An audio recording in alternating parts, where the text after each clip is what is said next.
یو صحابي د ابو درداء رضی الله تعالی عنہ حیات صحابه سړی ګوري کنه ډېر په دې کې د صحابه وصیتونه دي او نصيحتونه دي نو ابو درداء رضی الله تعالی عنہ ته یو دا خبره لګه په زړه باندې ځان ټول خبره سړی په زړه ولي کې خدا لګي په زړه باندې ولي مذاکره وکړي ابو درداء رضی الله تعالی عنہ فرمایي کنه چې مخکلي امتونه چې هلاک شوي دي کنه هلاک شوي د هلاکت دوه لوی وجې دي د هلاکت لوی وجه هغه امتونه چې هلاکېدل د خواهشاتو پسې تلل خواهشات کې پیروي کرتے تھے خپل خواهشات په څه کول پوره کول قوم شعیب قوم لوط قوم صالح عادیان سمودیان دغه به څه شی کول خپل خواهشات او نن سبا پوره کوي که نه پوره کوي ویجي بس دا مې چوایس دی څوک دا مې د یو جي بس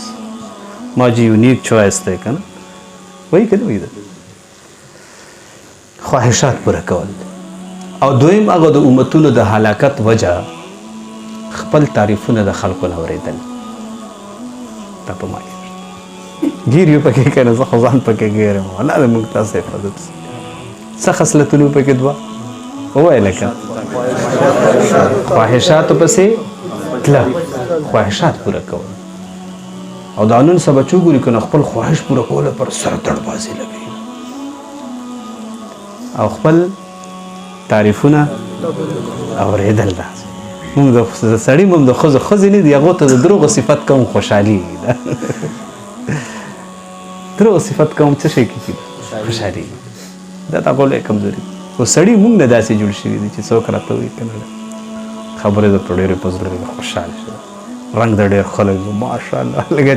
ذکر اسرار ښکاره شوي که نه داسې خوشحال شو او اج مولانا الیاس رحمت الله علیه به وایي چې مخکلي امتونو د هلاکتونو مولانا الیاس رحمت الله علیه فرمایل چې د موجوده امت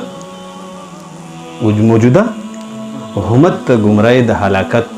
وجه دو دي یو شدت انحماق فی الدنیا څومره مصروفیت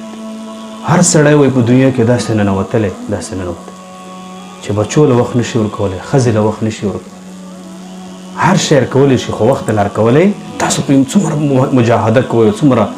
په مشکله باندې دلته یو 2 غنټې 2 نیمې غنټې چېرته 15-20 میاشت کوي ایستل راته مشکل دی که نه پې مادر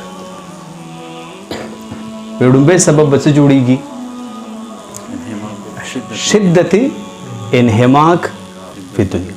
په دنیا کې انتهایی زیات مصروفه کېدل او دا نه کېږي او دویمه وجه به دا چې د دین په اعتبار سره ځان مطمئن کول هر سړی په څه شی وي په خپل ځان باندې د دین په اعتبار سره څه شی